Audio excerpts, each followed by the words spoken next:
So students, we are doing next property of the ferrocene. Ferrocene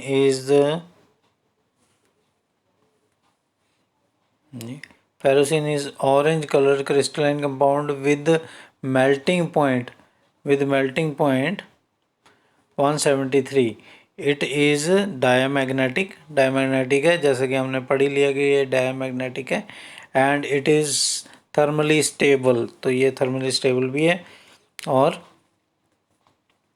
it decomposes above 500 degree in the absence of air की absence में ये 500 degree के ऊपर decompose हो जाए. It is also stable to air and water. ये air और water में स्टेबल है. And ferrocene is unattacked by the boiling NaOH solution. तो NaOH सोल्यूशन के साथ ये बॉइलिंग NaOH सोल्यूशन के साथ अनअटैक्ड रहती है by the HCl solution. However, it can be oxidized to blue ferricenium ion. Ferricenium ion ये होता है, इसके ऊपर पॉजिटिव चार्ज जब लग जाता है किसकी प्रेजेंस में, Ag की प्रेजेंस में या HNO3 की प्रेजेंस में, क्या हो जाता है, ये ऑरेंज कलर से ब्लू कलर बन जाता है और इसका एक इलेक्ट्रॉन निकल जाता है और ये पॉजिटिव चार्ज इसके ऊपर लग जाता है, तो फेरिसीनियम आयन ये बन जाता है. तो various salt of ferricenium ion has been isolated. बहुत सारे सॉल्ट हैं आइसोलेट हुए हैं. This oxidation is reversible. ये ऑक्सीडेशन प्रोसेस है, लॉस ऑफ इलेक्ट्रॉन्स, पर ये रिवर्सिबल है. जैसे रिवर्सिबल में ये गेन कर लेगा इलेक्ट्रॉन, दोबारा ये बना देगा और इसका जो इलेक्ट्रोड पोटेंशियल है 0.5 वोल्ट्स होता है. इलेक्ट्रोड पोटेंशियल आपने पढ़ा होगा छोटी क्लासों में. तो मेटेलोसिन्स, the metallocenes of the 3D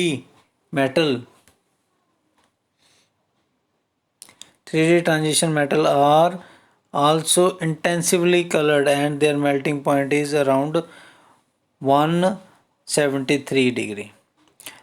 दूसरे मेटालोसिन की बात करते हैं, तो फेरोसिन की तो हमने बात कर ही ली, ठीक है, ऑरेंज कलर का होता है. तो बाकियों की भी बात करते हैं, तो ये मेटालोसिन्स होते हैं जो कि फर्स्ट वेनेडियम के साथ इसका कलर पर्पल होता है और ये क्रोमियम के साथ स्कारलेट कलर है, मैंगनीज के साथ एम्बर कलर है, कोबाल्ट के साथ पर्पल कलर है और निकल के साथ ग्रीन कलर है. तो ये इसमें फेरोसिन सबसे इम्पोर्टेंट है और फेरोसिन ही हम स्टडी करेंगे क्योंकि मच स्टडीड है, सबसे ज़्यादा स्टडी इसके ऊपर हुई है. MnC distance is much larger. Manganese और कार्बन डिस्टेंस है जो ज़्यादा है due to high spin nature of Cp2Mn. तो Mn में क्योंकि अनपेयर्ड इलेक्ट्रॉन ज़्यादा हैं तो इसका जो MC डिस्टेंस है वो ज़्यादा है. Only ferrocene is air stable. Ferrocene he air stable है, बाकी सारे मेटेलोसिन ईजिली ऑक्साइड हो जाते हैं बाय एयर में ऑक्सीडाइज हो जाते हैं. Stability of metallocenes of 3D transition metal is in the following order. तो ये ऑर्डर है. सबसे पहले सबसे ज़्यादा स्टेबल Fe वाला फेरोसिन, फिर निक्लोसिन, फिर कोबाल्टोसिन, वेनोडोसिन, क्रोमियम, टाइटेनियम. तो इस तरह से डिक्रीज़ कर रही है, इधर को जाते हुए डिक्रीज़ कर रही है. तो सबसे ज़्यादा स्टेबल ये ferrocene.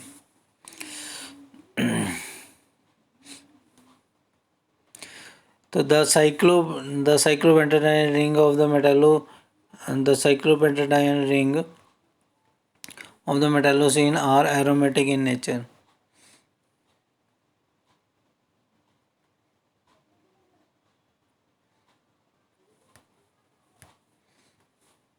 Are aromatic in nature. They resist the catalytic hydrogenation. जो साइक्लोपेंटाडाइन रिंग ऑफ मेटालोसिन है एरोमेटिक है नेचर और ये कैटालिटिक हाइड्रोजिनेशन नहीं होने देते, जैसा कि सारे एरोमेटिक कंपाउंड्स नहीं होने देते. They do not undergo typical reaction of conjugated dienes such as डाई एल्डर रिएक्शन भी नहीं होता इनके ऊपर. डाई एल्डर रिएक्शन जो कि कंजुगेटेड डाइन्स का रिएक्शन है ये नहीं देते. However CP rings of the ferrocene readily undergo electrophilic substitution. तो इलेक्ट्रोफिलिक सब्स्टिट्यूशन ही ये देते हैं क्योंकि ये एरोमेटिक है. Aromatic compounds electrophilic substitution reaction देते हैं which are characteristic of the aromatic compounds. In general, metanoxine are more reactive than benzene toward the, और ये बेंजीन से भी ज़्यादा रिएक्टिव है towards the electrophilic reagents.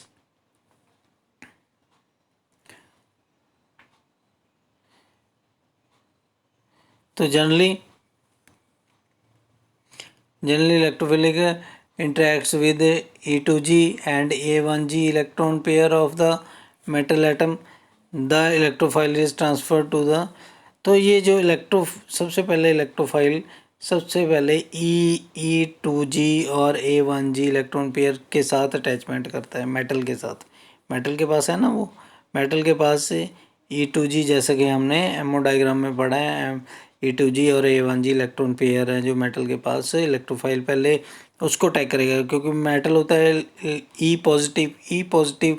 अब इलेक्ट्रॉन को जाके अटैच करेगा ये Fe के साथ, फिर उसके बाद फिर रिंग पे जाएगा, फिर रिंग से H निकलेगा, H निकल के बाहर हो जाएगा और E अटैच हो जाएगा. इस तरह से इलेक्ट्रोफिलिक सब्स्टिट्यूशन दूसरी जगह पे लग गया तो जाके E और H को निकाल दिया.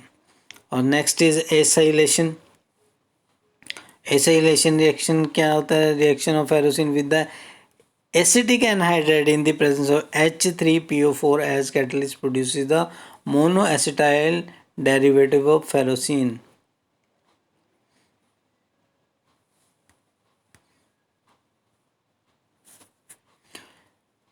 तो जैसे एसिटिक एनहाइड्राइड के साथ रिएक्शन H3PO4 की प्रेजेंस में, तो मोनोएसिटाइल बन गया, CH3COH निकल गया. तो इस तरह से but the reaction of ferrocene with acetic anhydride और acetyl chloride in the presence of anhydrous AlCl3 produces diacetyl derivative of. पर जो एसिटाइल क्लोराइड और acetyl anhydride in the presence of AlCl3 की प्रेजेंस में, तो ऊपर वाला क्या था H3PO4 की प्रेजेंस में, ये AlCl3 की प्रेजेंस में. तो इसमें डाई एसिटाइल डेरिवेटिव, दोनों रिंग्स पे एसिटाइल ग्रुप लगे हुए हैं, दोनों रिंग पे, ये देखो उसमें एक ही रिंग पे लगा हुआ था, तो ये भी फ़र्क है. The product of 1,1, the product is mainly 1,1. जो मेन प्रोडक्ट है वो 1,1 आइसोमर है. Acetyl group are present on the different rings, दो डिफरेंट रिंग्स में प्रेजेंट होते हैं. 1,2 isomer is only minor by product. 1,2 isomer इतना नहीं बनता, 1,1 आइसोमर ज़्यादा बनता है. This is due to the fact of the electron withdrawing group, जो है electron withdrawing group CH3CO group deactivate करता है CP रिंग को टुवर्ड्स फर्दर इलेक्ट्रोफिलिक अटैक. तो इलेक्ट्रोफिलिक अटैक नहीं होता क्योंकि उसकी जो इलेक्ट्रॉन विड्रॉइंग टेंडेंसी है वो होती है, तो इलेक्ट्रॉन सारे अपनी तरफ खींच लेता है और इलेक्ट्रोफाइल को अटैक नहीं करने देता. तो 2 फैक्ट्स आर नोट वर्दी in this content.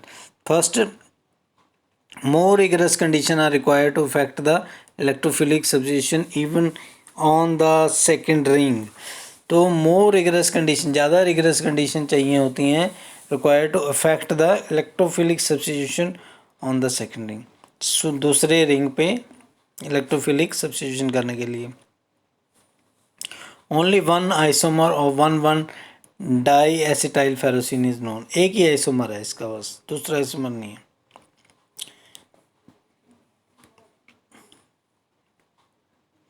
These suggest that, इससे ये पता चलता है कि some electronic effect pass from one ring to another. कुछ तो इफेक्ट है जो एक रिंग से दूसरी रिंग जाता है थ्रू आयरन के मीडियम से.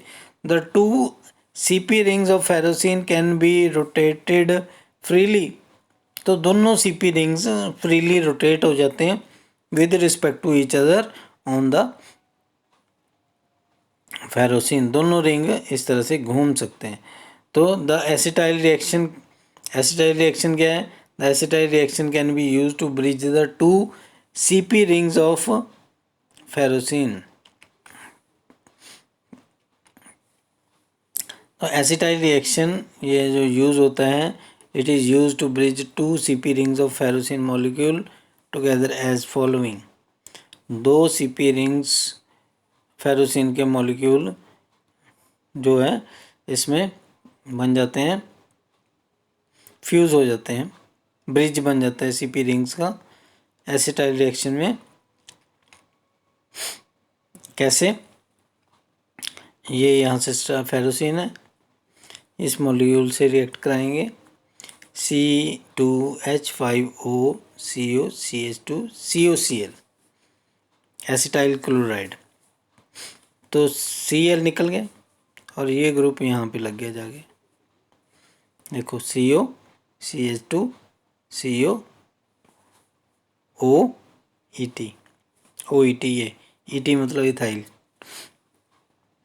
उसके बाद क्या हुआ, H2PTO2 ऑक्सीडेशन की, सॉरी हाइड्रोजनेशन की इसकी, तो हाइड्रोजनेशन की तो CH2 लग गया, ये CO की बजाय यहाँ पे CH2 आ गया, CH2 CH2 CO OET। उसके बाद CH3O के साथ प्रोटोनेशन की। अब उस प्रोटोनेशन का क्या फ़र्क पड़ा, ये प्रोटोनेशन की और यहाँ पे, तो प्रोटोनेशन से क्या हुआ, ये यहाँ पे OH ऊपर देखें तो कौन सा ग्रुप था, ये OET ग्रुप था, यहाँ पे OET ग्रुप, तो OET ग्रुप जो है अगले में OH बन गया प्रोटोनेशन करने के बाद। उसके बाद PCl3 के साथ रिएक्ट करें, अब OH को इसने PCl3 में Cl में कन्वर्ट कर देना, बाकी सारा ग्रुप ऐसे CH2 CH2 CO Cl। उसके बाद AlCl3 के साथ रिएक्ट कराए, AlCl3 ने क्या करना है, ये इस रिंग से अटैच कर देना, इस ग्रुप को Cl हटा के, Cl हटाएगा, CO इस ग्रुप के साथ कर देगा और इस तरह से क्लोज्ड रिंग बन जाएगा। तो उसके बाद Zn Hg और HCl की प्रेजेंस में क्या होता है, आगे हाइड्रोजनेशन हो जाएगी उसकी और बन जाएगा CH2 CH2 CH2 ring with the ferrocene. तो इस तरह से हम CH2 रिंग बना सकते हैं फेरोसिन के क्रॉस, जो ब्रिज की तरह 2 रिंग्स को ये अटैच, दोनों रिंग्स को ये अटैच हो रहे, तो ये रिएक्शन ठीक है। Next is alkylation reaction.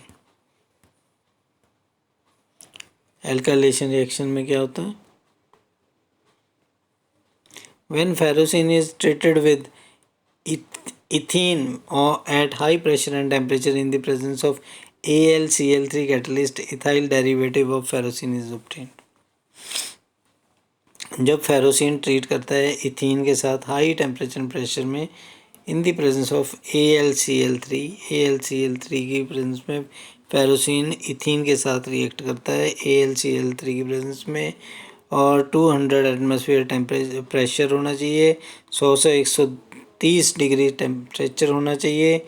उससे जब रिएक्ट किया तो बना ये FeCH3CH2CH3 तो यहाँ पे ये अटैच हो गए, CH2CH3 अटैच हो गया रिंग के साथ। अब उसके बाद अगर इन the presence of electron releasing alkyl group increase the electron density, तो उससे इलेक्ट्रॉन डेंसिटी इंक्रीज हो जाएगी, क्योंकि ये ग्रुप है इलेक्ट्रॉन गिविंग ग्रुप है, ये देगा रिंग को और इलेक्ट्रॉन देगा, तो उससे क्या हो जाता है और इलेक्ट्रोफाइल इसको अटैक कर सकते हैं। In the presence of excess of alkene dialkylation also occurs on the same ring। तो सेम रिंग पे CH2 group CH2 CH3 group लग गया, CH2 CH3 ग्रुप लग गया सेम रिंग पे, Fe सेम रिंग पे, ठीक है।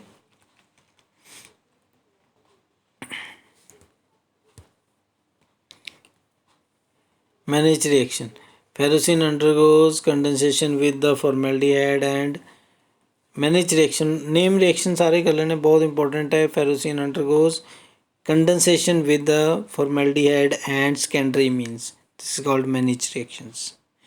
ठीक है, तो ये होता है फेरोसिन का फॉर्मेल्डिहाइड के साथ, ये फेरोसिन है, ये फॉर्मेल्डिहाइड है और ये सेकेंडरी मीन है। तो इसमें से एक H इसका निकाल लिए, एक O आ गया फॉर्मेल्डिहाइड का और एक H आ गया सेकेंडरी मीन का, तो H2O बन के ये निकल जाएगा। तो H2O बन, अच्छा किसकी प्रेजेंस में होगा ये, CH3COOH की प्रेजेंस में, H3PO4 की प्रेजेंस में। तो इन दोनों की प्रेजेंस में ये रिएक्शन होगा। और कैसे होगा, CH2N CH3 तो इस तरह से। अब ये देखो, ये अटैच हो गया CH2, थोड़ा नीचे करता हूँ आपको दिखाई देगा। ठीक है, ये वाला CH2, ये वाला CH2 यहाँ पे अटैच हो गया रिंग के साथ, ये वाला CH2 यहाँ से आ गया फॉर्मेल्डिहाइड वाला, और इसका सेकेंडरी अमीन का H निकल गया तो N अटैच हो गया, N CH3 ये CH3 लग गए और H2O निकल गया। तो उसके बाद क्या होता है नेक्स्ट, CH3I से रिएक्ट करता है आगे ये। तो CH3I क्या करता है ये देखते हैं, ऊपर और नीचे में क्या डिफरेंस है। CH3I क्या करता है, CH3I यहाँ पे N के साथ, ये N के ऊपर लोन पेयर है, इलेक्ट्रॉन है, तो ये ले लेगा CH3I, यहाँ पे इसके ऊपर नेगेटिव चार्ज आ जाएगा और N के ऊपर पॉजिटिव चार्ज आ जाएगा। इस तरह से बॉन्डिंग कर लेगा, पॉजिटिव नेगेटिव चार्ज आ जाएंगे CH3I और CH2 और ये रिंग Fe,